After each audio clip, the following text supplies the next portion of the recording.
हमारा भी लगा देना। ना प्रभु ना ओके रेडी पूरा ठीक है। ओके ना ओके।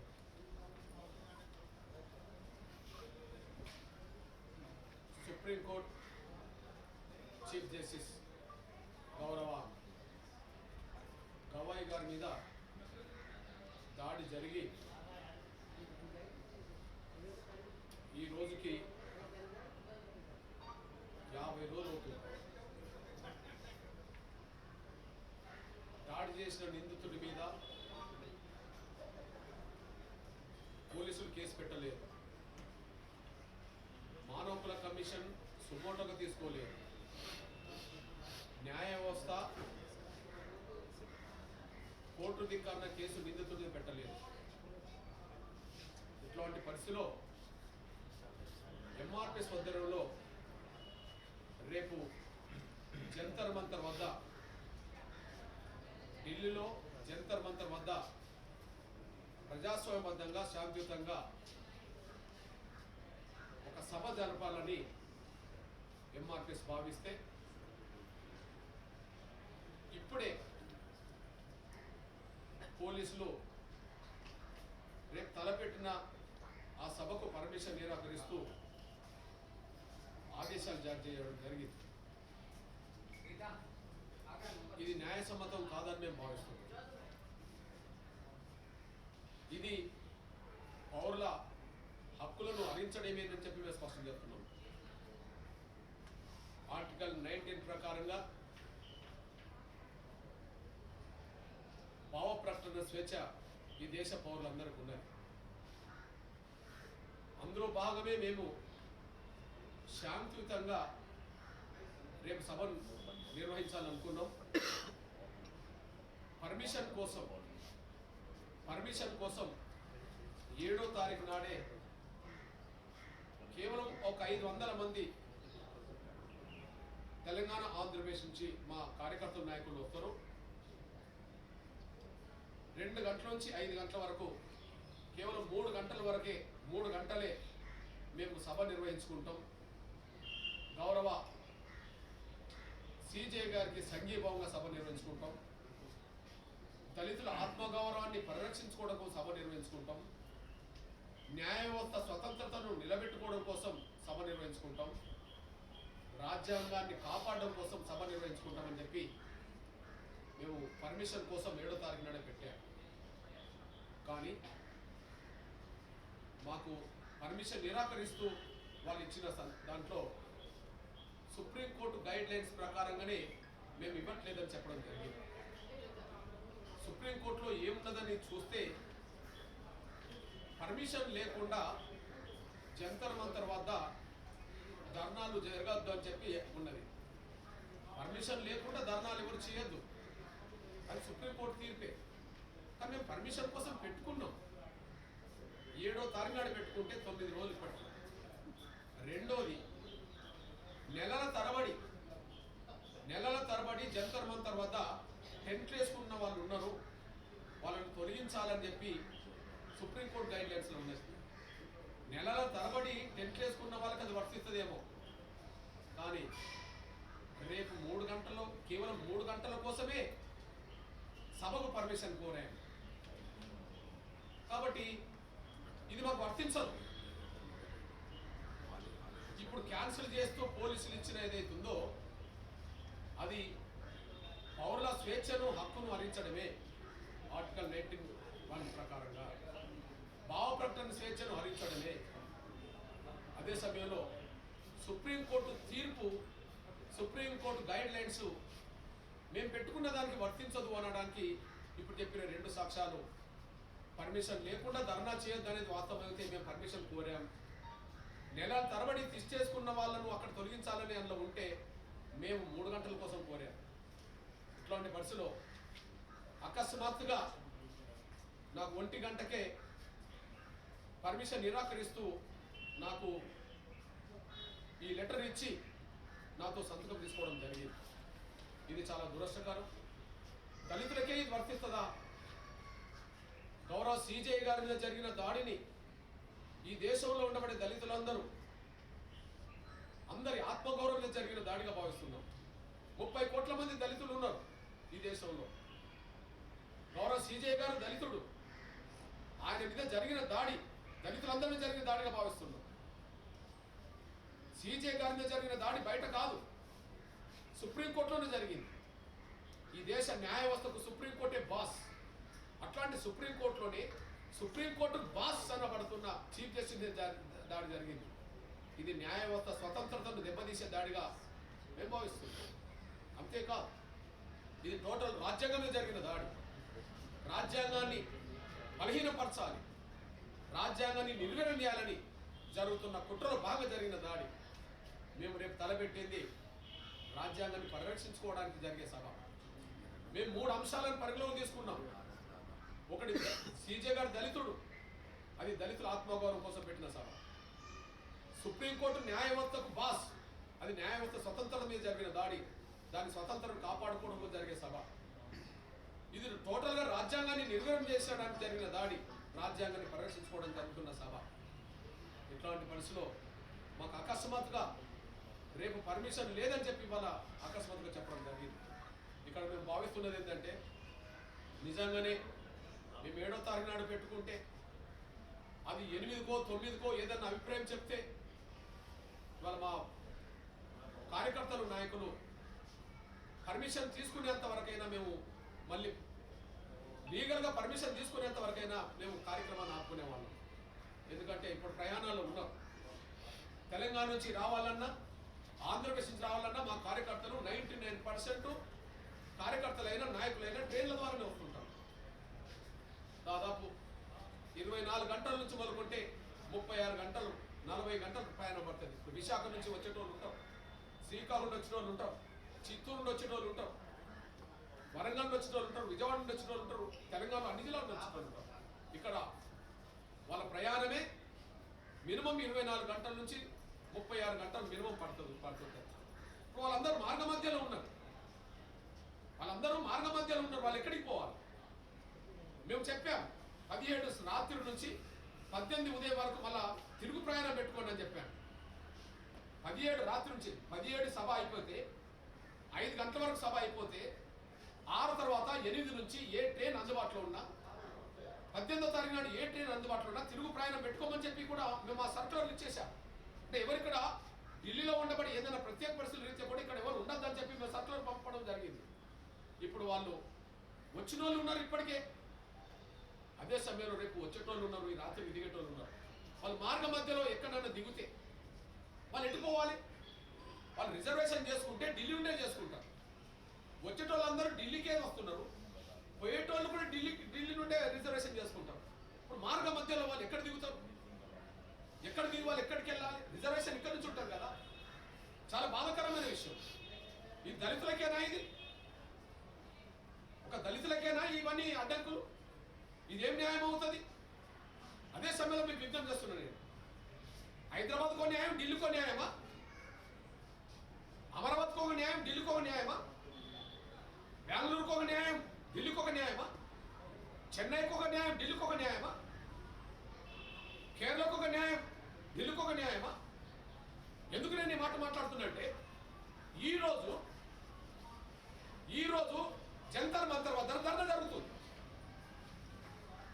ఈరోజు జంతర్ మంతర్ వద్ద ధర్నా జరుగుతుంది. మీరు పై చూసి రండి. అది కూడా ఒక కుల సంఘం పేరుతోనే జరుగుతుంది. బాంబ్ బ్లాస్టింగ్ కంటే ముందు ధర్నాలు జరిగినాయి. బాంబ్ బ్లాస్టింగ్ తర్వాత ఒక 48 గంటలు టోటల్గా అందరూ ఆపారు. తర్వాత యథావిధిగా మళ్ళీ అందరికి పర్మిషన్ ఇచ్చారు. ధర్నాలు జరుగుతున్నాయి. అక్కడ ప్రజాస్వామ్యబద్ధంగా శాంతియుతంగా నిరసన వ్యక్తం చేసుకునే అధికారం, హక్కు ఎక్కడిచ్చారు? ఢిల్లీలో జంతర్ మంతర్ వద్దనే కదా. ప్రజాస్వామ్యబద్ధంగా శాంతియుతంగా సభలు జరుపుకునే హక్కు, శాంతియుతంగా ఒక నిరసన వ్యక్తం చేసుకునే హక్కు, ప్రజాస్వామ్యబద్ధంగా భావ ప్రకటన చేసే హక్కు ఇక్కడ ఎక్కడిచ్చారు? ఢిల్లీ జంతర్ మంతర్ వద్దనే కదా.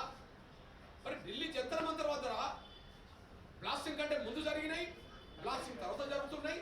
ఈ రోజు కూడా ధర్నా జరుగుతుంది. అక్కడ అంటే సుప్రీంకోర్టు తీర్పులు ఇప్పుడు ధర్నా చేసే ఒక కుల సంఘానికి వర్తించదా? వాళ్ళందరూ ఢిల్లీ వాళ్ళే కదా. అంటే ఢిల్లీ వాళ్ళు ధర్నా చేస్తే పర్మిషన్ ఇస్తారా?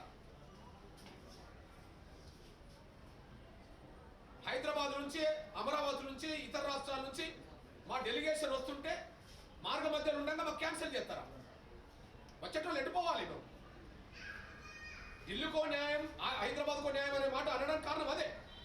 నా పాత్రికే మిత్రులారా, ఇప్పుడు పోయి మీరు చూడండి, అక్కడ జంతర్ మంతర్ వద్ద ధర్నా జరుగుతుంది, అక్కడ సభ జరుగుతుంది. అది కూడా ఒక కుల సంఘం పేరుతోనే జరుగుతుంది. వాళ్ళు ఢిల్లీ వాళ్ళ హర్యానా వాళ్ళ మాకు తెలియకపోవచ్చు, కానీ వాళ్ళు ఇక్కడ వాళ్ళే. అంబేద్కర్ మహానుడు ఎందుకు కోరిండో కానీ దేశానికి రెండో రాజధాని హైదరాబాద్ కావాలన్నాడు. నిజంగా రెండో రాజధాని హైదరాబాద్ ఉంటే ఇక్కడ దాకా వచ్చే పరిస్థితి కూడా మాకు ఉండేది కా. మా నిరసన మా ఆవేదన అక్కడనే వ్యక్తం చేసేవాళ్ళు. మా నిరసన మా ఆవేదన మా ఆకాంక్షలు అక్కడనే వ్యక్తం చేసేవాళ్ళు. రెండో రాజధాని ఢిల్లీకి రావాలంటే దక్షిణాది రాష్ట్రాల ప్రజలు, ఢిల్లీకి రావాలంటే దక్షిణాది రాష్ట్రాల ప్రజలు 95% ప్రజలు, 90% ప్రజలు ట్రైన్ల ద్వారానే వస్తుంటారు. వాళ్ళకు తెలంగాణ ఢిల్లీకి అందుబాటులో ఉంటుంది, వాళ్ళకే మినిమం 24 గంటలు పడుతుంది. ఇక కర్ణాటక, తమిళనాడు, కేరళ, పాండిచ్చేరికి సంబంధించిన వాళ్ళకు 36 గంటలు, 48 గంటలు కూడా పడుతుంది. అంటే 48 గంటలు, 36 గంటలు, 24 గంటలు ప్రయాణం చేసి వచ్చేటోళ్ళకు పర్మిషన్ ఉండదు. ఒక గంట సమయం వాళ్ళ ఇళ్ళకి చేరేటోళ్ళకు పర్మిషన్ ఉంటుంది. ఇక్కడ ఇది న్యాయం కాదు. డాక్టర్ బాబాసాహెబ్ అంబేద్కర్ ఎందుకు అన్నాడు దేశ రెండో రాజధాని హైదరాబాద్ ఉండాలని చెప్పి? అందువల్ల ఉత్తరాదికి ఒక న్యాయం, దక్షిణాదిలో ఒక న్యాయం ఉండద్దు, ఢిల్లీకి ఒక న్యాయం, హైదరాబాద్కి ఒక న్యాయం ఉండద్దు. న్యాయం అంటూ అందరికి ఒకే తీరుగా వర్తించాలి. రాజ్యాంగం, చట్టాలు అనేది దేశ పౌరులందరికీ సమానంగా వర్తించాలి. ఇక్కడ అది జరగట్లేదు. ఇది నిరసన వ్యక్తం చేస్తున్నాం. ఏది ఏమైనా ఇక్కడికే చేరుకున్న వాళ్ళు, ఇప్పటికే వివిధ ట్రైన్ల ద్వారా చేరుకొని ఢిల్లీలో ఉన్న వాళ్ళు, మీరు ఏమాత్రం ఆందోళన చెందకుండా ఎక్కడున్నో అక్కడ ఉండండి, బయట తిరగబాకండి. నేను అప్పీల్ చేస్తున్నా ఎంఆర్పిఎస్ అనుబంధ నాయకులందరికీ అప్పీల్ చేస్తున్నా. ఇప్పటికే ఢిల్లీ చేరుకున్న వాళ్ళు ఎవరున్నా ఎలాంటి ఆందోళన చెందాల్సిన అవసరం లేదు. రేపటి వాయిదా పడుతుంది కావచ్చు, కానీ వచ్చిన వాళ్ళు మీరు క్షేమంగా ఉండాలి. ఎక్కడున్నా అక్కడ ఉండండి, బయట తిరగద్దని అప్పీల్ చేస్తున్నా. ఇక రెండోది, ఇప్పుడు ఈ ప్రెస్ మీట్ ద్వారా ఇప్పటికే వివిధ ట్రైన్లో ప్రయాణం చేసే కార్యకర్తలు, నాయకులు వస్తుంటారు. ఎట్టి పరిస్థితుల్లో మీరు మార్గ మధ్యలో దిగబాకండి, ఆందోళన చెందబాకండి.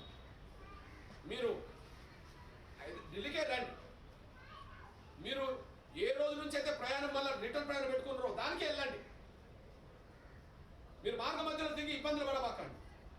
ఇప్పుడు ఈ వార్త ఆగ్రాలో స్టేషన్ ఉన్న వాళ్ళకి తెలుస్తుంది, ఈ వార్త ఇంకెక్కడన్నా ఉన్న వాళ్ళకు తెలుసు, మార్గ మధ్యలో ఎక్కడున్న వాళ్ళకి తెలుస్తుంది. వెంటనే ఆందోళన చెంది మీరు అక్కడ మళ్ళా ఏ రిజర్వేషన్ సౌకర్యం లేకుండా ఏ ఇబ్బందులు పడుతూ మళ్ళీ ఎంతో తిరగాల్సిన అవసరం లేదు. మీరు ఇక్కడికే వచ్చేటోళ్ళు కనుక, రిటర్న్ చేసుకునేటోళ్ళకే 90% చేసుకుంటారు కనుక ఇక్కడ క్షేమంగా చేరండి, ధైర్యంగా చేరండి, ఎలాంటి ఆందోళన చెందకుండా చేరండి. ఇక్కడికి వచ్చిన తర్వాత మీరు ఏదైనా రూములు బుక్ చేసుకుంటే అక్కడే మీరు ఉండండి, తిరుగు ప్రయాణం అయ్యే సమయానికి ఉండండి. లేదు ఎలాంటి బుక్ చేసుకోలేదు అనుకుంటే అంబేద్కర్ భవన్లో కొంత షెల్టర్ ఉంటుంది. అంబేద్కర్ భవన్లో ఏ షెల్టర్, కరోల్ బాగ్ వద్ద ఉన్నప్పుడు అంబేద్కర్ భవన్ షెల్టర్ ఉంటుంది. దయచేసి ఇబ్బందులు ఏమి పడకుండా షెల్టర్కి మాత్రం చేరుకోండి. వచ్చేటోళ్ళు ఎట్టి పరిస్థితుల్లో వచ్చేటోళ్ళు షెల్టర్కి చేరాలి కానీ బయట తిరగద్దని. ఇప్పటికే వచ్చిన వాళ్ళు కూడా మీరు షెల్టర్లో ఉండాలి కానీ బయట తిరగద్దని చెప్పి నేను అప్పీల్ చేస్తూ, రేపు ఏం జరగాలనే విషయంలో మా న్యాయవాదులతో సంప్రదిస్తున్నాం. ఢిల్లీలో ఉండబడే న్యాయవాదులతో సంప్రదిస్తున్నాం. మా లాయర్ల విభాగం కూడా ఇక్కడ ఉన్నది, రేపు సంప్రదిస్తాం. రేపటి వరకు ఎంఆర్పిఎస్ జాతీయ కమిటీ నేతలు ఎవరెవరైతే అందుబాటులో వస్తారో వాళ్ళందరితో ఒక ప్రత్యేక సమావేశం ఇక్కడనే ఏర్పాటు చేసుకొని భవిష్యత్తులో ఏం చేస్తామనే విషయాలు కూడా నిర్ణయం తీసుకుంటాం. ఏది ఏమైనా ఇది పౌర స్వేచ్ఛను హరించడమే అనే విషయం చెప్తున్నాం. ఢిల్లీలో ఇవాళ ధర్నాలు జరుగుతూ, అదే జంతర్ మంతర్ ధర్నా జరుగుతూ రేపు ధర్నాన్ని నిరాకరించడం అనేది ఇది న్యాయం కాదనే విషయం కూడా గుర్తు చేస్తున్నాం. అదే సరే ఢిల్లీకి ఒక న్యాయం, హైదరాబాద్కు ఒక న్యాయం ఉండకూడదని చెప్పి మేము భావిస్తున్నాం.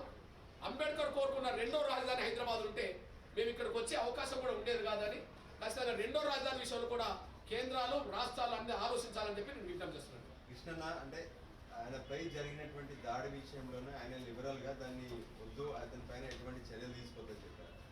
అందుకే కేసు కానీ ఇవన్నీ నమోదు కాలేదు. మరోవైపు మీరు చేసేటటువంటి ధర్నా కూడా చీఫ్ జస్టిస్ ఆఫ్ ఇండియాకు ఇష్టం లేదు. ఇక్కడ మూడు విషయాలు. దాడికి గురైన వాళ్ళే కేసు పెట్టాలి, కేసు పెట్టకూడదు అనేది కాదు సమస్య. దాడికి గురైంది వాస్తవమైనప్పుడు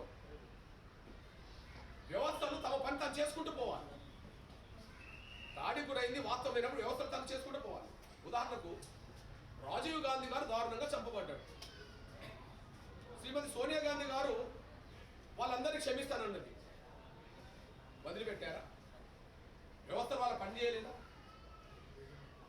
ఎక్కడన్నా హత్యకు గురవుతారు, వాళ్ళ కుటుంబ సభ్యులు వచ్చి కేసులు పెట్టము అంటారు. అది హత్య కాకుండా పోతుందా? ఇక్కడ మీ దృష్టి తీసుకొస్తున్నా. న్యాయ వ్యవస్థ, మానవ హక్కుల కమిషన్, పోలీస్ వ్యవస్థ స్వతహాగా వాళ్ళు కేసులు పెట్టచ్చు. రాజ్యాంగం చట్టాలు అవి ఉన్నాయి. బాధితుడు గురైన వ్యక్తే కేసు పెట్టాలని ఏమి లేదు. అందుకు ఉదాహరణ మీ దృష్టి తీసుకొస్తున్నాను.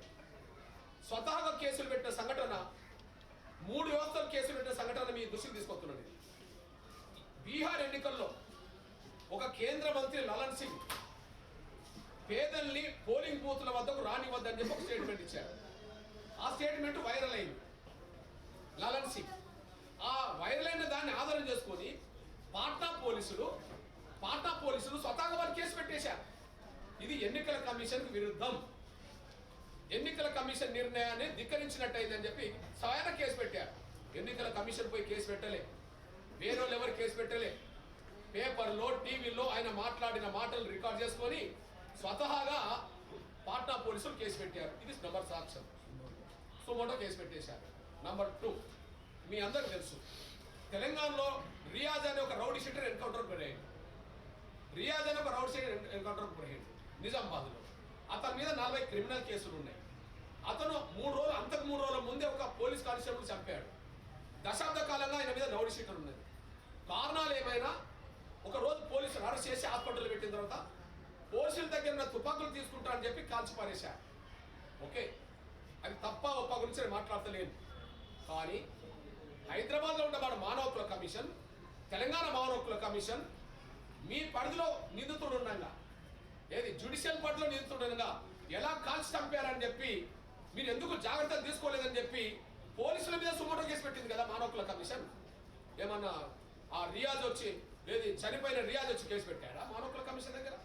లేదా రియాజ్ బంధువులు వచ్చేవారు మానవ హక్కుల కమిషన్ ఫిర్యాదు చేశారా? ఏదైనా ఆధారం చేసుకొని చేశారు? పేపర్లను ఆధారంగా చేసుకొని, ఏదైనా ఆధారం చేసుకొని, పేపర్లు వచ్చిన వార్తలను ఆధారం చేసుకొని మానవ హక్కుల కమిషన్ సుమోటో కేసు పెట్టింది కదా. కేంద్ర మంత్రి లలన్ సింగ్ మీద మీడియాలో వచ్చిన వార్తలు ఆధారం చేసుకొని పోలీసులు కేసు పెట్టారు కదా. సీజే గారి జరిగిన దాడి వార్త మానవ హక్కుల కమిషన్ ఢిల్లీలో చూడలే. సీజే గారి జరిగిన దాడి వార్త సుప్రీంకోర్టు ఏ పోలీస్ స్టేషన్ పరిధిలో ఉన్నదో, సుప్రీంకోర్టు పరిధిలో ఏ పోలీస్ స్టేషన్ ఉన్నదో ఆ పోలీసులకి వార్త తెలియదా? 3వ విషయం, న్యాయ వ్యవస్థ గురించి మాట్లాడుతున్నాం కదా. ఇదంతా సీజే గారి మీద దాడి జరిగిన తర్వాత ఇవన్నీ చెప్తున్నాను నేను. ఇది 3వ విషయం. జార్ఖండ్ హైకోర్టులో ఒక జడ్జికి లాయర్కు మధ్యలో వాగ్వివాదం జరిగింది. హైకోర్టు జడ్జికి ఒక లాయర్ మధ్యలో వాగ్వివాదం జరిగింది. లాయరు జడ్జి మీద వాగ్వివాదాన్ని దిగుతేనే అక్కడ హైకోర్టు జడ్జీలు అందరూ కలిసి ఆ న్యాయవాది మీద కోర్టు ధిక్కార కేసు పెట్టారు. జడ్జీలందరూ కలిసి కోర్టు ధిక్కార పెట్టారు. ఇక్కడ మీరు దృష్టికొస్తున్నా నేను, పోలీసులకు సుమోటో కేసు నమోదు చేసుకునే అధికారం ఉన్నది. కేంద్ర మంత్రి కేసు పెట్టారు, ఎవరు ఫిర్యాదు చేయలే. అదే సమయంలో మానవ హక్కుల కమిషన్కు ఎవరు ఫిర్యాదు చేయకపోయినా పేపర్లో, టీవీలో వచ్చిన వార్తలు ఆధారం చేసుకొని కేసు నమోదు చేసుకునే చరిత్ర ఉన్నది. అది రియాజ్ ఎన్కౌంటర్ సాక్ష్యం. అదే సమయంలో ఒక హైకోర్టు జడ్జితో గట్టిగా వాదిస్తేనే జార్ఖండ్ హైకోర్టు జడ్జీలందరూ కలిసి ఆయన మీద కోర్టు ధిక్కార కేసు పెట్టేశారు. సుప్రీంకోర్టు చీఫ్ జస్టిస్ మీద బుట్టుతో దాడి చేస్తే పోలీసులు సుమోటోగా తీసుకోరా? సుప్రీంకోర్టు చీఫ్ జస్టిస్ మీద దాడి జరిగితే ఢిల్లీలో ఉండబడిన జాతీయ మానవ హక్కుల కమిషన్ సుమోటోగా కేసు నమోదు చేయదా? అట్లా కాదు నేను చెప్పేది. కేసు నమోదు కాలేదంటున్నా నేను. కేసు చట్టం ఏం చేయాలంటున్నా నేను. కేసు నమోదు చేయాలా? కేసు నమోదు చేసాను చెప్పానండి. కేసు నమోదు చేస్తే అది బెయిలబుల్ సెక్షన్ అయితే వదిలిపెట్టేశాను. కేసు నమోదైందా లేదంటున్నా నేను. ఆయన మాట అన్నాడు కాబట్టి మేము వదిలిపెట్టడం అనేది కాదు కదా. ఇప్పుడు న్యాయ వ్యవస్థ హైకోర్టు జడ్జి మీద జరిగిన వాగ్వాదానికి కేసు పెడుతుంది. ఇక్కడ బూట్తో దాడి చేస్తే కేసు పెట్టారు. కేంద్ర మంత్రి మీద ఒక మాట మాట్లాడినానికి కేసు పెడతారు. ఇక్కడ బూట్తో దాడి చేస్తే పోలీసులు కేసు పెట్టారు. ఒక రౌడీ షీటర్ ఎన్కౌంటర్ అవుతే మానవ కమిషన్ కేసు తీసుకుంటారు. ఒక సీజే దాడి జరిగితే కేసు తీసుకుంటారు మానవ కమిషన్. అన్ని వ్యవస్థల్లో వివక్షత. సీజే గారు దళితుడు కాబట్టి ఈ పరిస్థితి వచ్చింది. మేము దళితులం కాబట్టి పర్మిషన్ నిరాకరించడం జరిగింది. లేకపోతే ఇవాళ ఒక కుల సంఘం మీటింగ్ పెడుతుంది బ్రదర్ అక్కడ. ఇప్పుడు మా సుప్రీంకోర్టు గైడ్ లైన్స్ ఇప్పుడు ధర్నా జరిగే వాళ్ళకి వర్తించదా? సుప్రీంకోర్టు గైడ్ లైన్స్ ఎక్కడైతే ఇప్పుడు జంతర్ మంతర్ ఉంటుందో ఆ జంతర్ మంతర్ వద్ద దగ్గర ధర్నాకు అది వర్తిస్తుందా? నిన్నటి వరకు లేనిది ఇవాళ లేనిది రేపట్లో వర్తిస్తుంది. ఎల్లుండి ఇదే చెప్తారా? మాకు కాకుండా ఎల్లుండి ఇదే చెప్తారా? చెప్పలేరు కదా. ఏదైనా సరే తప్పకుండా రేపు మా భవిష్యత్ కార్యాచరణ రూపొందించుకుంటాం. మా లాయర్లతో సంప్రదిస్తాం, మా ఎగ్జిక్యూటివ్తో మాట్లాడతాం. భవిష్యత్తులో మా కార్యక్రమాన్ని ఎట్లా చేయాలని డిసైడ్ చేస్తాం.